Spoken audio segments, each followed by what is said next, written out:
జై తెలంగాణ. ఇది sorry for the interruption. ఇది రాజకీయంగా మేము లబ్ధి పొందామని కాదు. నాకు విద్యార్థులకి ఒక చిన్న సూచన.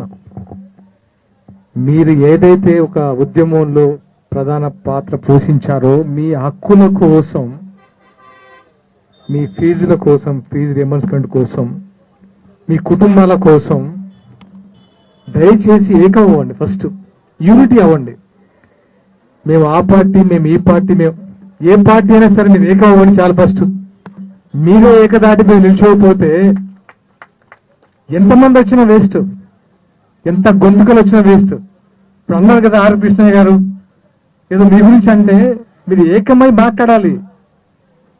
ఒక పెద్దయినా మాట్లాడినప్పుడు మీరు ఆంధ్ర దాంట్లో నుంచి ఎలక్ట్ అయ్యారు, మీకు ఎలా సంబంధం అక్కడ అడుగుతారా?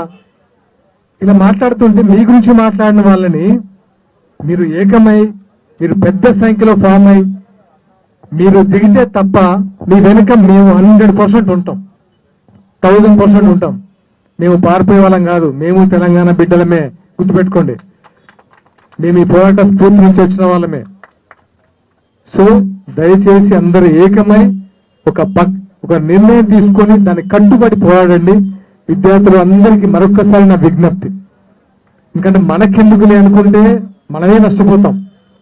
మనది ఇది, మన తెలంగాణ, మన హక్కులు అనుకుంటే ఎవడైనా దిగి వస్తాడు, దిగి రావాలి.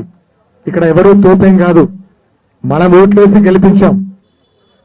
మీరు ఇక్కడ తెలంగాణ సమాజం ఓట్లేసి గెలిపిస్తేనే ఒకరు సీఎం, ఒకరు మంత్రులు, ఎమ్మెల్యేలు, జెడ్పీటీసీలు, ఎంపీటీసీ వీళ్ళందరూ.